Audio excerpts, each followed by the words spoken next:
Psycho on the road.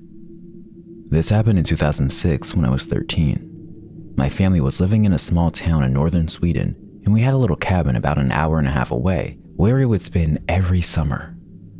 We were on our way back home from the cabin. My mom was driving, I was in the passenger seat, and my younger cousin was in the back seat. My cousin was reading a magazine, so the interior light was on.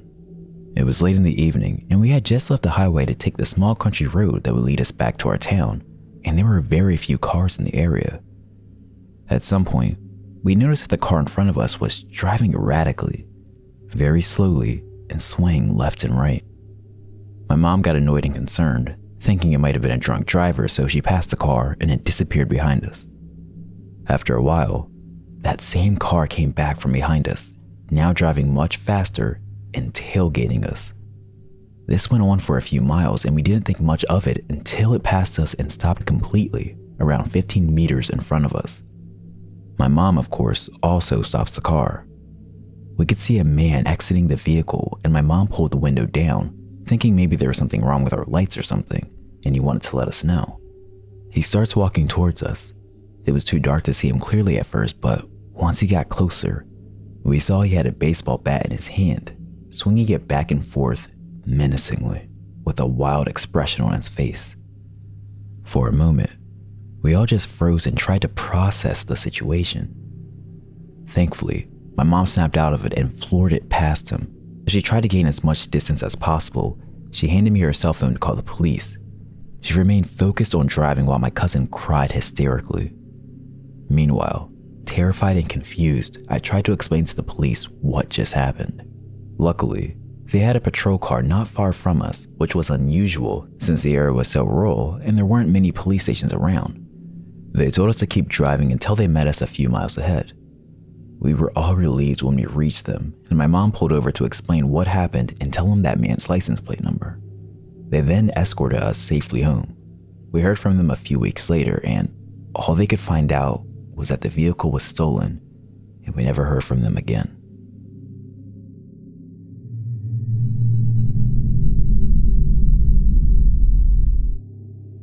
When you're being followed by someone at 3 a.m., you hope it's a cop. This happened a few years ago when I was bartending in college. I was coming home down a stretch of divided highway at around 3 a.m. when I noticed a car heading towards me in the wrong lane. I doubted myself at first and thought the car was on the other side of the highway. Sure enough, a white Ford sedan passed me at a really high speed, at least 90 miles per hour. I also drive a white Ford sedan. I was used to drunk idiot drivers in the middle of the night, so I pulled to the side of the road and let them pass me. I had a moment of clarity and thought to call the police, thinking this person could hurt themselves or somebody else. The dispatcher answered, and after telling them where I was, they told me they would send a car. The state police station was only a few exits away, so I figured they would send somebody and I would just drive home. As I headed back onto the highway, I noticed some lights a few miles behind me. I live in a more rural part of southeastern PA, and traffic at this hour tends to be truckers and cops. The car gained on me as I was getting up to speed, so I stayed in the right lane and waited to be passed. Instead, they flipped on their high beams, making it uncomfortable to drive, and started riding my bumper. At this point, I thought I was going to be pulled over by police.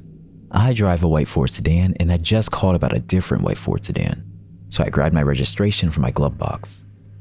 Suddenly, the car behind me audibly slammed on the brakes and stopped in the middle of the highway. They must have shut off their car because the lights went out and I saw what looked like the same Ford sedan from earlier. Still, I thought this may have been a police car because they had a roof rack and it could have looked like I had reached for a gun in my glove box or something. I panicked and called 911 for the second time and asked the dispatcher if they had sent a cruiser to investigate. The dispatcher was a little curt with me and assured me that they had sent somebody out. Dispatcher: "We have sent a trooper out to find the car, sir." Me: "I only asked because somebody is following me and acting weird. It could be a cop and I think I freaked them out by getting my registration." Dispatcher: "Are you pulled over?" Me: "No, they didn't turn on their lights." Dispatcher: "Let me try to get the trooper we sent out." As she was talking, the car again sped towards me and stopped inches from my bumper. Again, their high beams were on and again they slammed their brakes.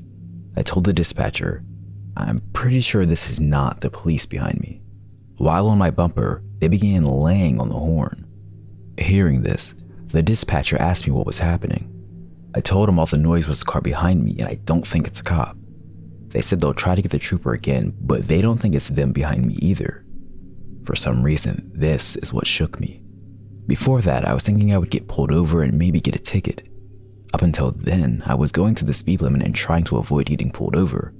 I told the dispatcher, "I don't care if I get pulled over, I'm speeding, and if they put their lights on, then I'll pull over."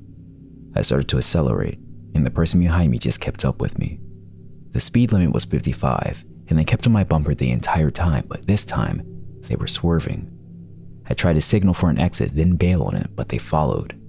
At the next exit, I thought about trying to go to a Wawa, which is a gas station convenience store that's pretty much the only populated place at this time. But the dispatcher and I thought that would be unsafe. She was calm and talking to another person trying to send police to me. The other person, maybe a supervisor, asked if I could drive to the police station. Realizing that I was one exit away, I told her I was coming there and she said that she would have troopers meet me outside. As I pulled off to the exit, the car was still following me. I blew a few red lights trying to get to the police station, and the car tried to pull into the other lane to pass me or pull up alongside me. Once the police station was in view, I put on my turn signal and the car slammed on its brakes, turned off their lights, and turned into a parking lot. The story ends kinda anticlimactically as I pulled into the police station and met the troopers. Two of them went to find the car and I stayed with the third trooper.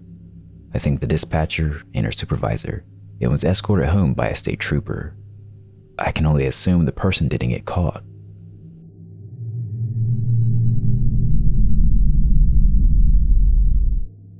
I really think he wanted to hurt me. In my late teens and early 20s, I was friends with a girl named Lucy. She was a very lonely kind of girl whose parents were, well, honestly, really shitty parents. Her mother was verbally abusive and her father really couldn't care less about anything.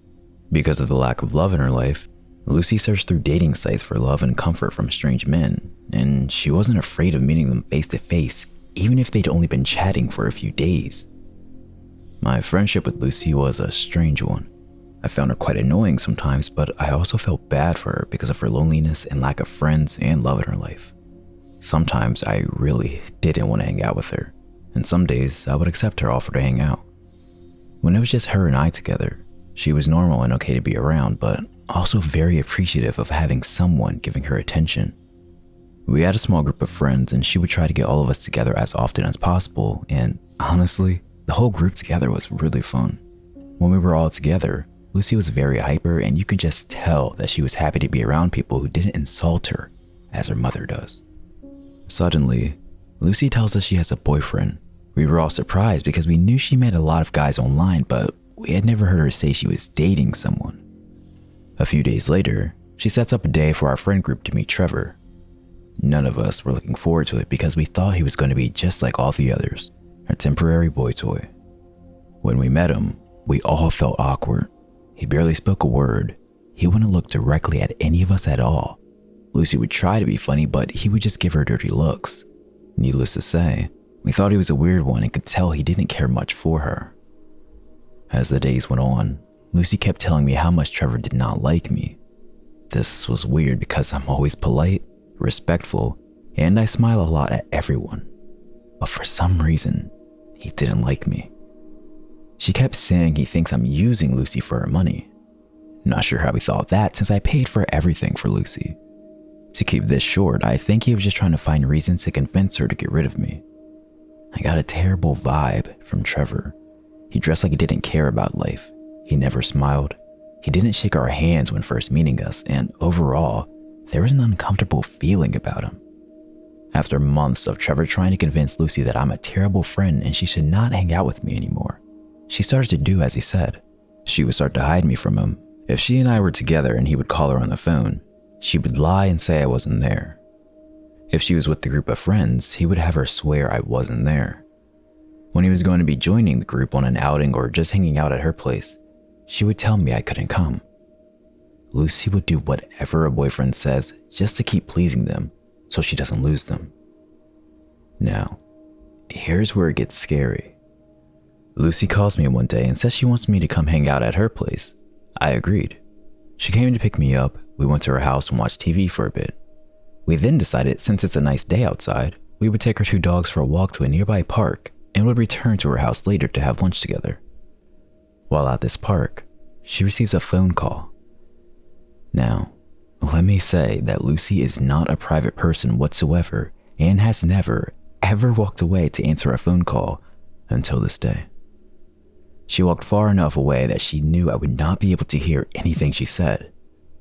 This was suspicious to me, but not enough to question it. The call ends and she begins walking towards me with a look on her face as if she is trying not to smile. She tells me, "So, I need to bring you home now." I was slightly confused as we had only been hanging out together for about an hour when we usually spend the entire day together, and she would never want me to go home. She would even frequently beg me to sleep over to avoid being alone.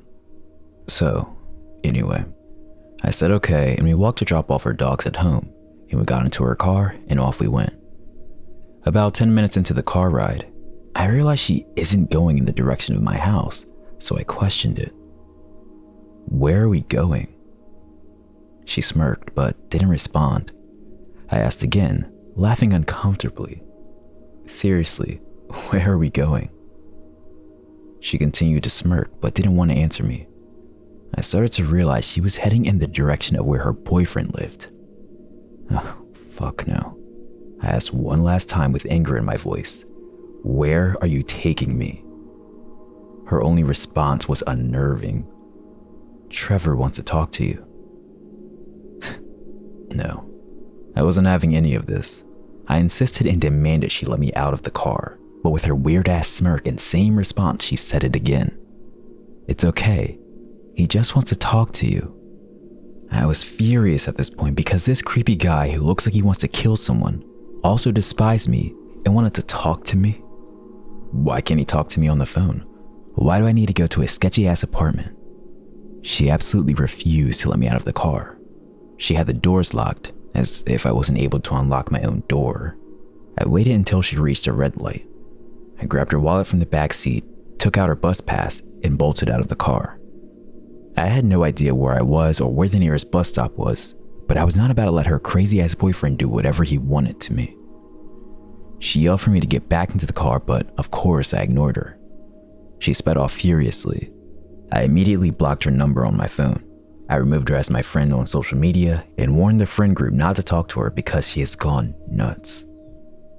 I haven't spoken to her since that very day, and she also lost the other 5 friends of the group as well. After the situation, Lucy, I hope you're truly lonely now.